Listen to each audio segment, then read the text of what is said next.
Baby, check, baby, 1, 2. Come on. Hey, what's going on, people? My name is name's Miles. But today we're going to be continuing part B of our mental self-control self-control series. This is part 2B, overthinking, when it comes to mental self-control.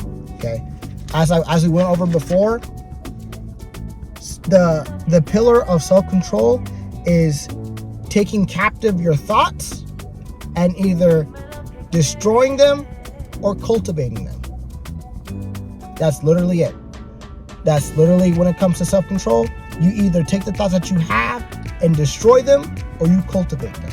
Some things need to be cultivated, some things not. Some things are unnecessary. But anyway, when it comes to overthinking, last time we went over intrusive thoughts. Today we're going to overthinking. Most problems that you will have in this life are going to be in your mind. Okay? The assumptions of others, worrying about things that either haven't happened or won't happen at all, fake scenarios that have never happened, usually thinking negatively about somebody, about something, about a situation that has happened to you, and you just can't handle it, in all honesty.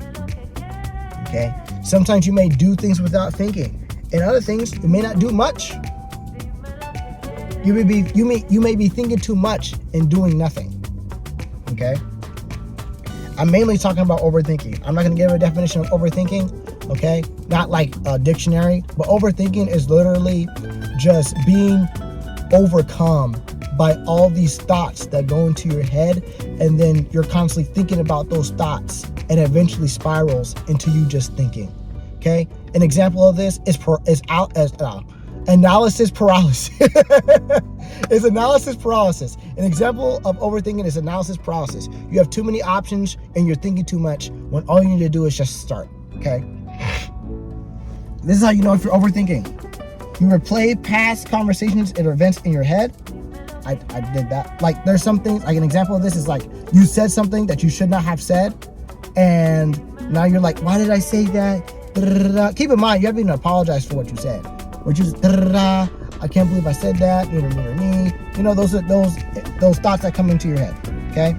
2, constant worrying or imagining worst case scenarios. Okay, I experienced this at the Level Up Expo when I was practicing my social skills. I thought people were gonna be really weird, really awkward about it, but I was wrong. But I would have never found that out if and only if I didn't start to go do it. I didn't start talking to people. 3rd, indecision. Okay. Things like, I don't have enough information, I don't have enough time, I don't have enough resources, I don't have enough this. Figure it out. Okay? The thing about overthinking is that you may never think you have enough, but you'll never think you'll have just enough. And in reality, you usually have just enough to either get started, or you have just enough to create a plan to get started. Okay? You need something to just go do it and stop thinking about it in your think about it in your mind. A man who thinks all the time is just his thoughts. Okay? 4, fixating on things out of your control. Things like, what are they going to say? What are they going to do? What is going to happen to me? Keep in mind, you're living peacefully, and something happens. You're like, well, I can't believe, I'm gonna give you an example. Recently, I've been trying to recently, when I mean recently, I mean like a couple of months ago, when I was trying to, practice befriending women. I was always fixated on like their reactions to the things I was going to say. I could say, hi, good morning.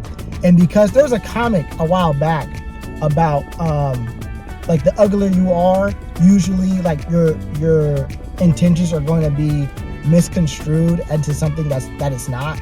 Like saying, good morning, Janice, as a really attractive dude is going to be received positively, while if you said the same thing, you were ugly, it wouldn't be received the same way. So that's what I was caught up on. I was caught up in, because I thought of myself as ugly or as unattractive, everything that I would be saying would be taken negatively. Okay? When in reality, that just wasn't true. Whether it's I'm ugly or not, I might be like average looking, but I'm not terrible. I'm not ugly. But because of that, I was very hesitant with the words that I would say. I'd be like, oh, well, don't take this the wrong way, but, okay? But by doing that, I looked weird. I looked unsure. I looked like I didn't know what I was talking about. I looked like a creep. When you think all the time and you're not really sure about what you're saying. Now, I am definitely not saying speak before you think. I am saying, however, if you think too much, you don't speak. And the whole point is that you get better at talking to people in general. The whole point that for me was to get better at talking to women, but I talk on a platonic level. And then 5, seeking reassurance from others all the time. It's 5, all the time. You're like, well, do you think I should really do this? Do you think I should really do that? Well, I don't feel comfortable with doing this. And you're looking for somebody to come along and say, you can do it, Miles. You can do it, James. You can do it, Bartholomew. Oh, yeah, I believe in you. But all the time, without fail, you need somebody to come and motivate you. You need somebody to come and reassure you all the time. I get it. I used to be that way until I started to do stuff. Look, I always wanted to get in shape. Sometimes I'd ask, should I do this exercise? Should I go to the gym? Should I do that? Should I do this? And they're like, yeah, go ahead. My parents were like, yeah, go ahead, son. Go do that. Yeah, we're supportive. But you know what I didn't do? I didn't start until I started. Okay? Constantly try to make sure you're doing the right thing or making sure that you're going the right path. It's not a bad thing in of itself, but if you want to do it all the time, like something, it's just not necessary. You get caught up with what other people think. Okay? Here are some solutions. 1, make goals and actively try to get them on a regular basis.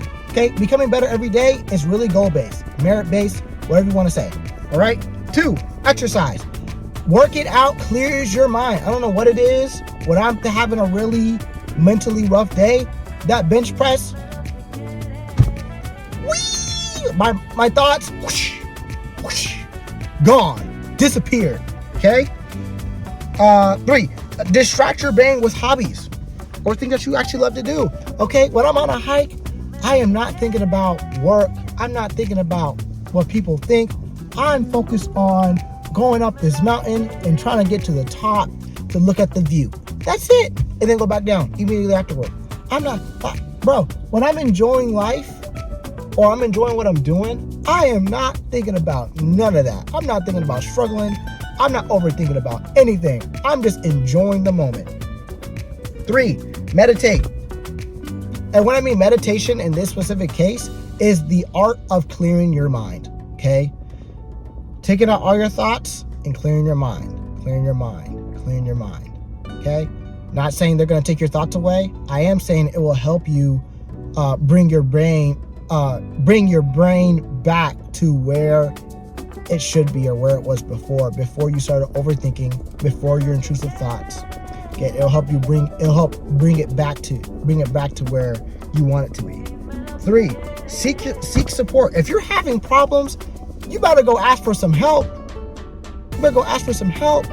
Either get a therapist, go to a Catholic church where you can do church, get a coach, something, or someone that you can trust to talk to. How you find that?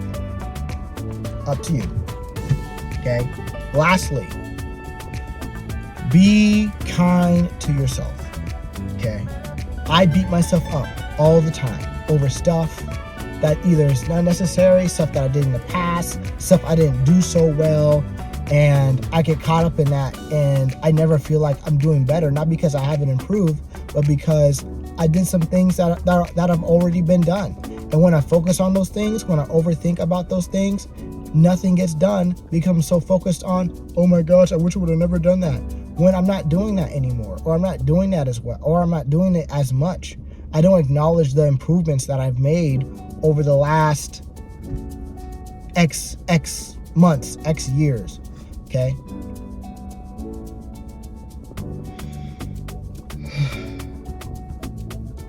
is in action. Belief is in the mind, but faith is in the heart. I wrote that down. I don't know exactly what it means in this moment, but I know it was very important to me at the time. I hope this video helps you. I need to work on my talking and speaking. Oh my goodness. I hope this video helps you. And the next time I see you, we'll be talking about physical self-control. Adios, friends.